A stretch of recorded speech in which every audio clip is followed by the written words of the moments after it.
David Pakman Show at davidpakman.com. St. Patrick's Day is this weekend. Lewis, will you be celebrating? I guess. Are you even at all Irish? Anything at all? No. No, me neither. Okay. Okay, next story. No, St. Patrick's Day is interesting. It's named after St. Patrick, who lived from 385 to 461, commonly recognized as one of the patron saints of Ireland. And St. Patrick's Day. For Christians, it commemorates St. Patrick and the arrival of Christianity in Ireland. And it's really become a pretty secular thing, right? We're just, in the U.S. at least, people just use it as an excuse to drink.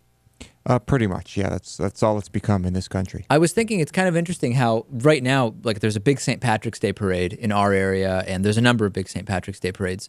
And everybody participates, right? It doesn't apply to just people who are Irish, but years ago, Irish were considered second-class citizens. They weren't even really considered white, right? In other words, Irish was separate from what at that time was white. And now, of course, Irish people are considered white. Maybe there's some groups, some outrageous racist groups who say, oh, no, Irish people aren't white and neither are Italians.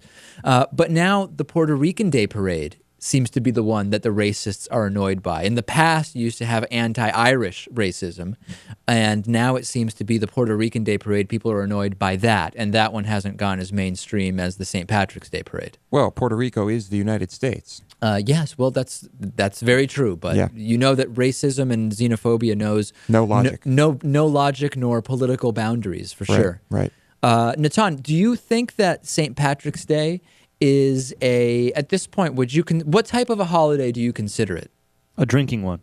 So you think that that's really the main thing? I mean, most holidays in the U.S. are really just excuses for drinking, but this one and, I don't know, Cinco de Mayo, as people pronounce it, those two are definitely the ones that are almost exclusively for that purpose. Yeah. I mean, a lot of people, tons of people, I don't want to generalize. There are many, many, many people, Irish and not, who know the origins of St. Patrick's Day. But there are also many, many, many people, Irish and not, who have no idea what it is really that the celebration is about. Right. Neither do I. As applies to probably most holidays, right? I mean, in other words, growing up, even in Hebrew school, I think there were a lot of people there who didn't really know what a lot of the Jewish holidays were about. Oh, of course. Yeah. Definitely. So in that sense, it is well in line with a long tradition of traditions for the sake of traditions. It's a very American thing. It's quite a tradition. Yeah. Absolutely. Even though it's Irish. What's that? No, I mean the tradition of... Traditions without knowing why. Traditional reasons, yeah. Of course.